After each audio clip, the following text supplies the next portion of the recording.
Hi ನಮಸ್ತೆ. ನೆಲಮಂಗಲದ ಜನತೆಗೆ ನಿಮ್ಮೆಲ್ಲರಿಗೂ ಒಂದು ಸಂತಸದ ಸುದ್ದಿ ಎಂದರೆ ನಮ್ಮ ನೆಲಮಂಗಲದಲ್ಲಿ ಓಪನ್ ಆಗಿದೆ MS ಗಿರಣಿ ಮನೆ. ಅದರಲ್ಲೇನು ವಿಶೇಷ ಅಂತ ಕೇಳ್ತೀರಾ? ಬನ್ನಿ ಅದರ ಸ್ಪೆಷಾಲಿಟಿ ಬಗ್ಗೆ ಹೇಳ್ತೀನಿ. ಇಲ್ಲಿ ನಮ್ಮ ರುಚಿಗೆ ತಕ್ಕ ಹಾಗೆ ಸಾಂಬಾರು ಪುಡಿಯನ್ನು ಅಥವಾ ಯಾವುದೇ ಪುಡಿಯಾದರೂ ಸಹ ಕಸ್ಟಮೈಸ್ ಮಾಡಿಕೊಡಲಾಗುತ್ತದೆ. ಇಲ್ಲಿ ದೊರೆಯುವ ಸಾಂಬಾರು ಪದಾರ್ಥಗಳು ಸಹ ಧನಿಯಾ, ಮೆಣಸಿನ್ಕಾಯಿ ಮತ್ತು ಸಾಂಬಾರು ಪುಡಿಗೆ ಉಪಯೋಗಿಸುವ ಎಲ್ಲ ಪದಾರ್ಥಗಳು ಸಹ ಉತ್ತಮ ಗುಣಮಟ್ಟದಿಂದ ಕೂಡಿವೆ. ಇಲ್ಲಿ ನಮ್ಮ ಕಣ್ಮುಂದೆನೇ ಉರಿದು ಪುಡಿ ಮಾಡಿಕೊಡಲಾಗುತ್ತೆ. ನನಗಂತೂ ಮನೆಯಲ್ಲೇ ಪುಡಿ ಮಾಡಿಕೊಂಡಂತೆ ಗುಡ್ ಫೀಲ್ ಆಯಿತು. ಇಲ್ಲಿ ಯಾವುದೇ ರೀತಿಯ ಆರ್ಟಿಫಿಷಿಯಲ್ ಕಲರ್ ಆಗಲಿ ಪ್ರಿಸರ್ವೇಟಿವ್ ಆಗಲಿ ಬಳಸೋದಿಲ್ಲ.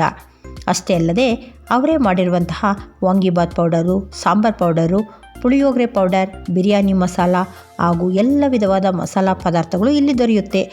ಜೊತೆಗೆ ಡ್ರೈ ಫ್ರೂಟ್ಸ್, ಕಲ್ಲು ಸಕ್ಕರೆ, ಉಪ್ಪಿನಕಾಯಿ, ವೆಯ್ಟ್ ಲಾಸ್ ಪೌಡರು, ಗೋಧಿ, ರಾಜಮುಡಿ ರೈಸ್ ಎಲ್ಲವೂ ದೊರೆಯುತ್ತೆ. ಈ ಶಾಪ್ ಲೊಕೇಟ್ ಆಗಿರೋದು ಬಂದು VCNR ಹಾಸ್ಪಿಟಲ್ ಪಕ್ಕದ ರಸ್ತೆಯಲ್ಲಿ. ಹೆಚ್ಚಿನ ಮಾಹಿತಿಗಾಗಿ ಸ್ಕ್ರೀನ್ ಮೇಲೆ ಬರುವ ನಂಬರ್ಗೆ ಕಾಂಟ್ಯಾಕ್ಟ್ ಮಾಡಿ. ಮಿಸ್ ಮಾಡದೆ ವಿಸಿಟ್ ಮಾಡಿ.